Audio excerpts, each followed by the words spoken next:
Welcome to FTN. This is the dumbest thing I have ever tried to do. I also need a better name, so any suggestions, drop them down in the comments. FTN is meant to be farm theory news, which I hate, but I'm just going with it. I've had this idea of doing like a farming news show for months, and I'm finally biting the bullet and I'm making something. I am not procrastinating any longer. So before we get into today's news show, let me explain my thinking behind this and why I want to do it and think it could potentially be a good idea. I used to get all of my information from the traditional farming press, whether that was Agriland, Farmers Weekly, Farmers Guardian, but now it is all behind a paywall. And the stuff that isn't behind a paywall is all adverts for products, and you can't tell the difference, and I am fed up with it. They also don't reflect farmers' opinions anymore. They are way too concerned with making money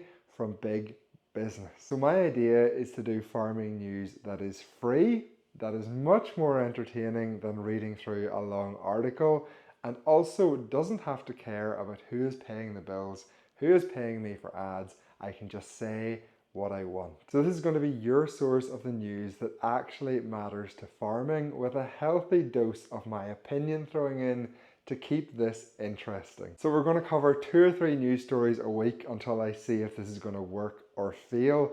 And the idea is to keep this short, keep it sharp and to the point. So let's get started.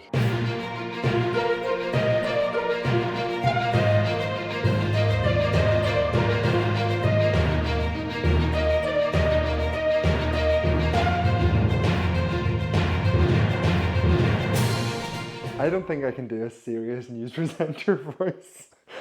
We have hit our first problem. I cannot do a serious news presenter voice. Oh, this is such a bad idea.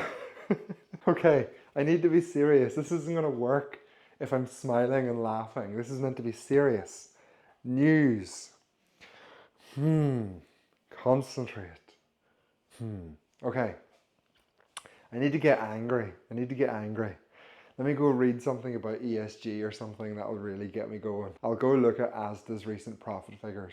That would get me angry. This is way harder than I thought. Stop faffing about. You're a news presenter. Get serious. I feel like I need a desk and some papers to shuffle. We are 2 weeks into our new Labour government, and we have seen the first sacrifice on the altar of net zero, the UK energy sector. Ed Miliband, yes, the bacon sandwich Ed Miliband, has followed through on a manifesto commitment and banned any future exploration licenses for oil and gas in the North Sea. This move will increase energy costs here in the UK, cost the government billions in taxation, and result in increased importation of LNG, which is liquid natural gas, which is over twice the CO2 emissions of home-produced natural gas.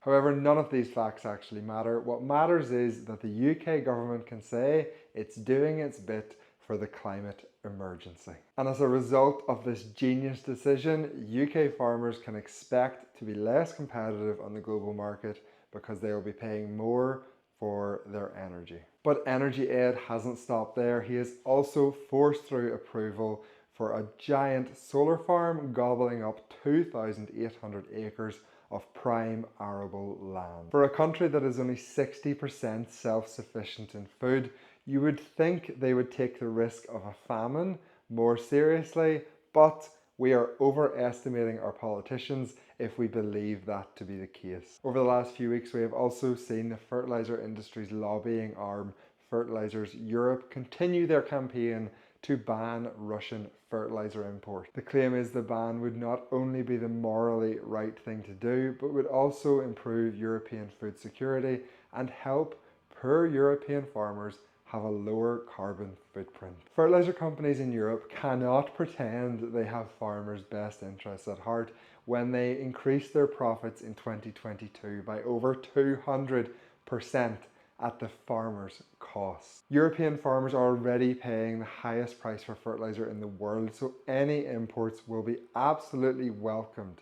A higher fertilizer price is never going to be better for European farmers. We'll just leave it at 2 news stories this week and we'll see how this goes. But before we finish, we'll do a very quick market update.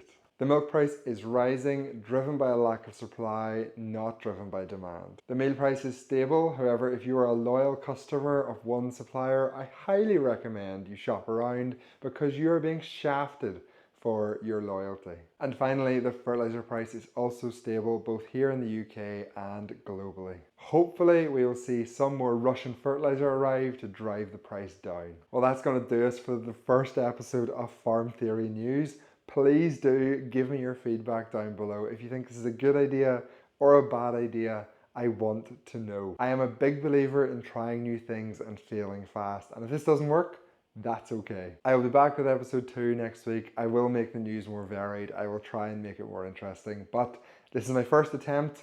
Hopefully this edit works out okay and there's actually something I can use here. I need a catchy saying to sign off. Oh, I should have thought of this before I recorded this. Delivering misinformation since 2024. No, the best source of news. No. New news now. That's terrible. If anyone has a catchy saying I can say at the end to sign off, please stick it in the comments. I would really appreciate it.